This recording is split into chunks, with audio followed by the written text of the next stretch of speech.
जैसे कि आपको मालूम है, आज सुबह कैबिनेट की मीटिंग हुई थी, तो मंत्री जी से अनुरोध है कि वो आपको कैबिनेट के बारे में ब्रीफ करें। सर।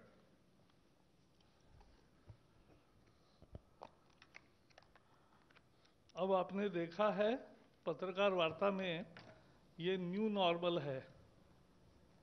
मास्क, सोशल डिस्टेंसिंग और बार बार हाथ धोना, सबको ये करना चाहिए।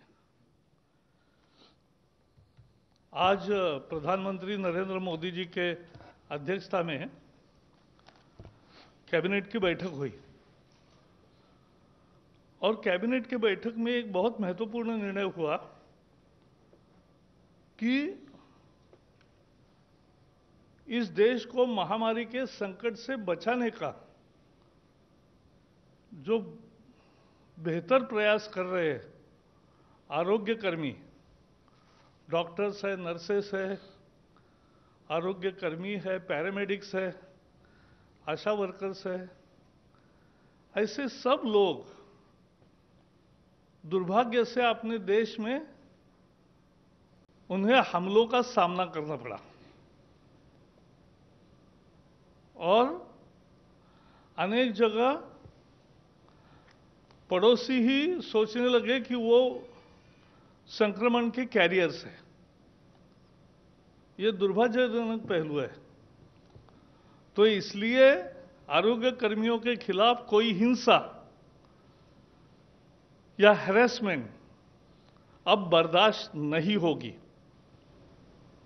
और इसलिए उनको पूरा संरक्षण देने वाला एक अध्यादेश आज लागू करने का फैसला हुआ है और राष्ट्रपति जी के हस्ताक्षर के बाद वो तत्काल प्रभाव से लागू होगा। महामारी के संकट से जूझने वाले योद्धाओं को देश जब उन्हें सलाम कर रहा है, कुछ लोग उन पर हमले कर रहे हैं, कुछ लोग उन्हें संक्रमण फैलाने वाले समझ रहे हैं और ऐसी हिंसा या त्रासदी नहीं चलेगी, यह देखना पूरे समाज का और इसलिए सरकार का काम है। इसलिए जो महामारी बीमारी कानून था, एपिडेमिक डिसीजेस एक्ट 1897, बहुत पुराना कानून है। उस कानून के तहत 123 साल पहले वाला कानून है। उस कानून के तहत उसमें बदलाव करके यह अध्यादेश लागू करने का निर्णय आज मंत्रिमंडल ने किया है। अब यह होगा कि इस तरह का अपराध ये कॉग्निजेबल भी होगा और नॉन बेलेबल होगा। ये संज्ञान भी लिया जाएगा, संज्ञान योग्य भी होगा और जमानत न मिलने वाला होगा। 30 दिन में इसकी इन्वेस्टिगेशन पूरी होगी। सीनियर इंस्पेक्टर के लेवल पे ही इन्वेस्टिगेशन होगी और 1 साल में फैसला आएगा और सजा भी कड़ी सजा का प्रावधान किया है। 3 महीने से 5 साल सजा हो सकती है अगर इन पर हमले हुए या कोई नुकसान किया, और 50,000 से 2 लाख रुपए तक का जुर्माना देना पड़ सकता है।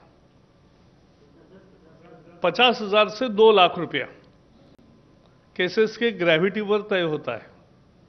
और अगर बहुत गंभीर हमला है, गंभीर इंजरी हुई है, तो 6 महीने से 7 साल तक सजा का प्रोविजन है, 6 मंथ टू 7 इयर्स। और ऐसे केसेस में जो जुर्माना है वो 1 लाख से 5 लाख तक है। तो भारी सजा भी होगी और भारी भरकम जुर्माना भी होगा। संदेश साफ है, डॉक्टर और आरोग्य कर्मियों पर हमले बर्दाश्त नहीं होंगे। केवल इतना ही नहीं, आज एक विशेष प्रोविजन भी की है अध्यादेश में कि समझो उनकी गाड़ी का नुकसान हुआ, उनके क्लिनिक का नुकसान हुआ, तो जो भी उसकी कॉस्ट है, मार्केट वैल्यू, उसके 2 गुना जिसने हमला किया उनसे वसूला जाएगा। जो भी कोई हमले के लिए जिम्मेवार होंगे, उनसे जितना नुकसान हुआ है उसके मार्केट वैल्यू का 2 गुना ज्यादा ये उनसे भरपाई, कॉम्पेंसेशन के रूप में लिया जाएगा। वैसे अभी केंद्र के आईपीसी है, इंडियन पिनल कोड है, क्रिमिनल प्रोसीजर कोड है, नेशनल सिक्योरिटी एक्ट है, डिजास्टर मैनेजमेंट एक्ट है, और अनेक राज्यों के कानून भी है। लेकिन फिर भी सबकी मांग भी थी कि देश भर का कानून बने, और इसलिए आज पूरे देश में लागू होने वाला अध्यादेश आज लागू किया है। डॉक्टर अब, क्योंकि कोविड का संकट ये गंभीर संकट है, इसमें बिना टेंशन डॉक्टर और आरोग्य कर्मी काम कर सके, ना उनके साथ कोई हमला होगा, ना उनके साथ कोई जाति होगी, इस तरह की व्यवस्था अब कायम होगी। आपको पता है, मोदी सरकार ने ये महामारी का संकट आने के साथ ही अनेक कदम उठाए, और सारे आरोग्य सेवा में लगे हुए सभी कर्मचारी, डॉक्टर से लेकर आशा वर्कर तक, नर्सेस से लेकर स्टाफ तक, पैरामेडिक्स तक से लेकर अन्य लोग भी, इन सबके लिए 50-50 लाख का इंश्योरेंस शुरू किया, ताकि मद निश्चिंत होकर आदमी काम कर सके। और इसलिए ये इंश्योरेंस का काम किया। दूसरा एक बड़ा फैसला लिया कि आयुष्मान योजना के लाभार्थी, अभी समझो किसी को कोविड है तो वो कोविड हॉस्पिटल में जाते हैं, वो एम्पैनल्ड हॉस्पिटल के सूची में नहीं है, लेकिन फिर भी उसको ट्रीटमेंट भी मिलेगी और उसका खर्चा भी मिलेगा, उसको पैसे नहीं देने पड़ेंगे। आयुष्मान भारत के जो योजना के जो पीएम जय योजना के जो 50 करोड़ से ज्यादा लोग लाभार्थी है, वो अगर दूसरी बीमारी, कोविड नहीं है, नॉन कोविड बीमारी, और नॉन पैनल्ड हॉस्पिटल में अगर अभी जाएंगे तो सरकारी अस्पताल के सर्टिफिकेट से उनका भी ट्रीटमेंट होगा और उसका पैसा नहीं लिया जाएगा। आपको मालूम है, इस देश में कोविड हॉस्पिटल नहीं था। कोविड हॉस्पिटल क्यों? दुनिया में नहीं था, अपने ही देश में क्यों? और अब अपने जो हॉस्पिटल्स थे, और ये नए कोविड हॉस्पिटल बने 723, इसमें अब 1,86,000, लगभग 2 लाख बेड्स आइसोलेशन के तैयार हो गए हैं। 24,000 आईसीयू बेड्स है और 12,190 वेंटिलेटर्स है। तो ये सेवाओं का विस्तार 3 महीने में किया। भारत में पहली केस 30 जनवरी को हुई। उसके पहले चीन में संक्रमण आया, तभी से प्रधानमंत्री हमें कैबिनेट में भी बताते थे कि यह गंभीर संकट है, यह चुनौती सारे विश्व के सामने आएगी और हमें तैयारी करनी चाहिए।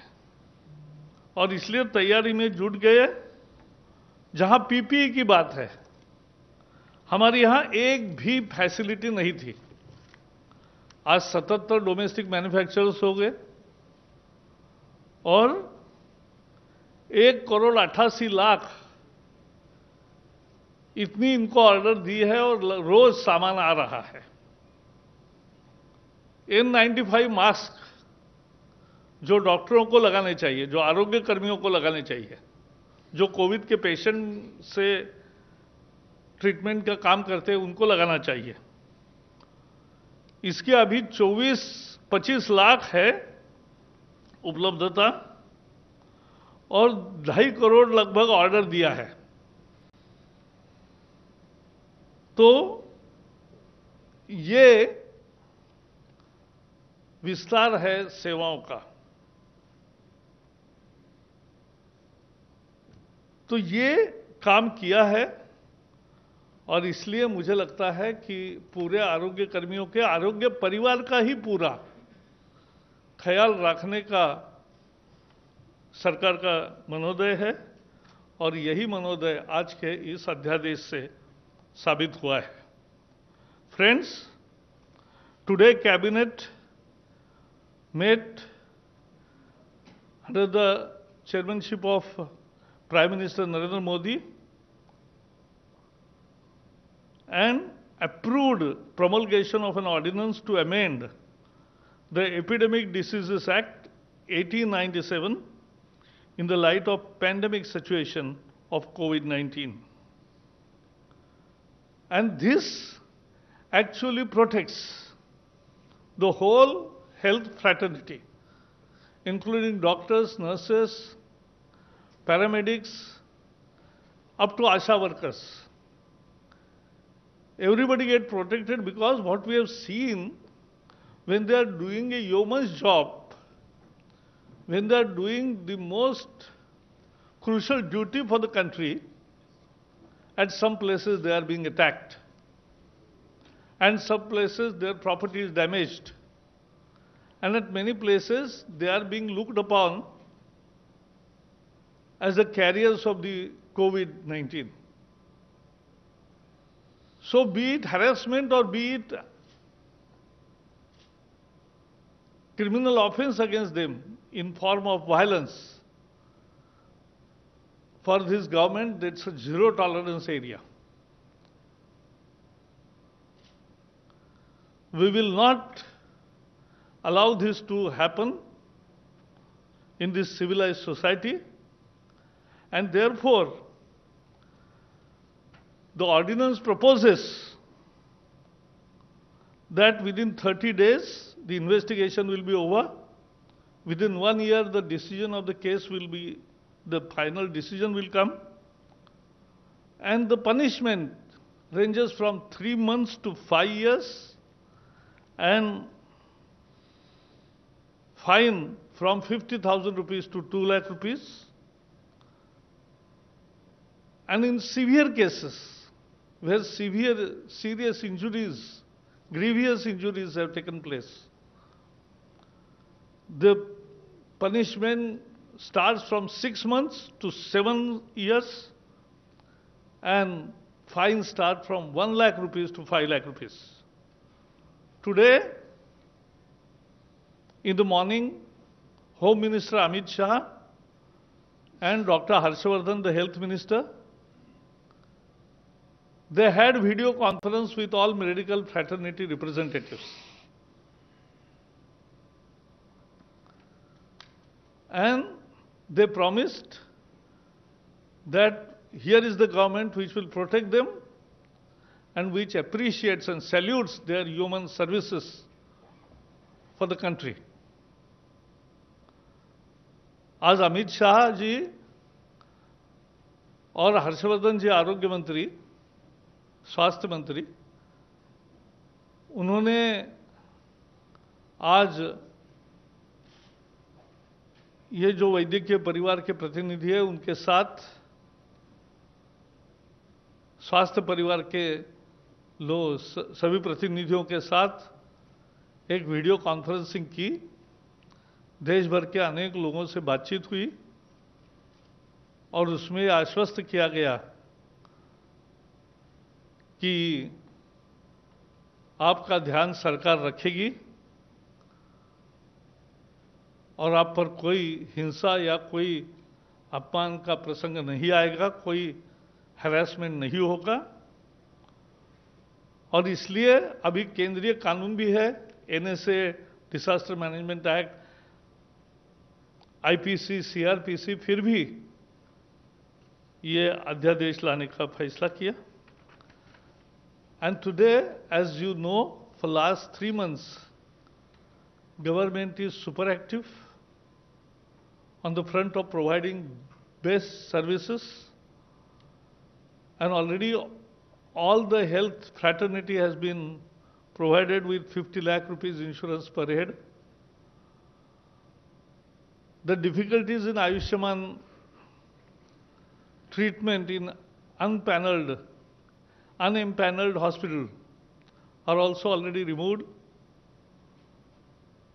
COVID hospital, which was 0, is now 700 plus. Isolation bed nearly 2 lakh. Ventilators nearly 15,000. PPEs and N95 mask, which was not produced in our country for 70 years, now are produced in our country, make in India. And that is also happening. And ventilators. Friends, there was another decision to increase the subsidy on phosphatic and potassic fertilizers for year 2021. Now, this year, government will incur expenditure in form of subsidy is 22,186 crores. So that's another decision. And phosphatic. There will be The subsidy, which is a regular scheme, this year it will be more than last year, and 22,000 crore, 22,186 crores will be. How much is the increase, sir? Increase is nearly 5 to 7%. And more importantly, this is, as you know, there were post facto sanction of 15,000 crore package, a special package for fighting COVID, and promulgation of Indian Medical Council, Central Council, and Homeopathic Central Council ordinances. So these are the issues today. Thank you very much. What about economic package? Thank you, sir. Economic package, as and when designed, will come to you separately. So we can take some questions, if any. Otherwise, okay, Prashant, 35. 35. 2 सवाल है sir. पहला सवाल ये कि एक तो cabinet से नहीं जुड़ा है सर, चाइनीज़ किट्स की में बड़ी खामी पाई गई है। क्या आप लोग को लगता है कि जो किट्स आई थी वो ठीक नहीं थी और इसलिए उसमें इतनी खामियां पाई गई हैं? कई स्टेट्स में उस पर उसकी जांच भी रोक दी गई है। दूसरा सवाल जो ये सर डॉक्टरों के लिए आया है सर, क्या ये हमेशा के लिए, क्योंकि ये टेम्पररी मेजर है केवल कोरोना के समय के लिए, या हमेशा के लिए उन पर जब भी हमला होगा तो ये कानून रहेगा? नहीं, पहले तो ये बात है कि ये अभी एपिडेमिक कानून के तहत बनाया है, बट एक अच्छी शुरुआत है। और दूसरा है, जहां तक आईसीएमआर ने बताया है कि ऐसा नहीं कि जो किट्स आए हैं उसका काम ही केवल इतना है, उसका काम ही इतना है। हाँ, ICMR has prepared the protocol for using rapid antibody test to all states. सभी राज्यों को ICMR ने कैसे रैपिड एंटीबॉडी टेस्ट का उपयोग करें यह बताया है। यह टेस्ट नहीं है, टेस्ट कोविड है कि नहीं यह तय करने वाली टेस्ट अलग है। वो RT-PCR बोलते हैं उसको। RT-PCR is the test to decide whether somebody is having corona infection or not. That is different. वो अलग है। और ये जो एंटीबॉडी, रैपिड एंटीबॉडी टेस्ट है, ये सर्वाइलेंस का टूल है एक तरह से, एक हथियार है लोगों की पहले ही एक बार शिनाख्त हो जाए, और दुनिया भर में ऐसा ही उसका उपयोग होता है। और ये देखते हैं कि किसी के शरीर में एंटीबॉडीज तैयार हुए हैं क्या, ये देखते हैं, ये उसका एक लिमिटेड काम है। तो यही लोगों को लगा कि एक खेप में कोई गड़बड़ हुआ या ऐसा मुद्दा नहीं है। ये मुद्दा एंटीबॉडी टेस्ट का उद्देश्य अलग है, वो कोविड तय करने का टेस्ट नहीं है। Mister Ravinder Kumar, please use mic. जमाने के जो कानून था 1897, उसमें जो बदलाव किया गया अध्यादेश द्वारा, क्या उस कानून में डॉक्टरों या नर्सों के ऊपर पहले किसी तरह के हमले में कोई सजा का प्रावधान था, या नया प्रावधान है, पहली बार लाया गया? Good question. तो अध्यादेश आने के बाद आपको भी पता चलेगा। ओके, ये 261 261। सर, जो आपने बताया आईसीएमआर वाला, उसी से जुड़ा हुआ है कि आईसीएमआर ने रैपिड टेस्ट पर रोक लगा दी थी, तो अभी स्टेटस क्या है? कि अभी क्या जांच के लिए बोल दिया है कि अभी रोक बरकरार है? हाँ, अच्छा होगा। एक नई व्यवस्था के तहत आज दोपहर 4 बजे हेल्थ मिनिस्ट्री का नहीं है, वही तो मैं बता रहा हूँ वही मैं बता रहा हूँ कि आज नहीं है।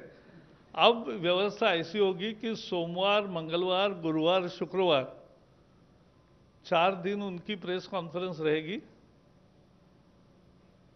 और बुधवार को कैबिनेट का ब्रीफिंग होगा, और शनिवार रविवार को प्रेस रिलीज आएंगे ही।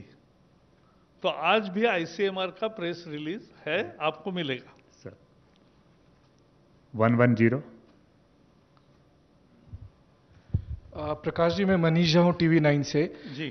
चूंकि कैबिनेट ने आज हेल्थ को लेकर ही फैसला दिया, तो क्या इस बात पे भी चर्चा हुई? बहुत सारे हॉस्पिटल्स में लगातार पेशेंट कह रहे हैं कि हमें सर्जरी करानी है, हम करा नहीं पा रहे हैं। अलग अलग स्टेट गवर्नमेंट में बहुत कन्फ्यूजन है।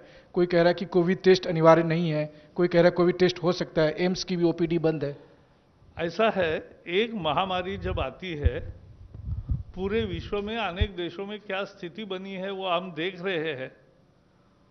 भारत की स्थिति तुलना में ठीक है, लेकिन हमारा उद्देश्य तो 0 होने तक का है, और इसलिए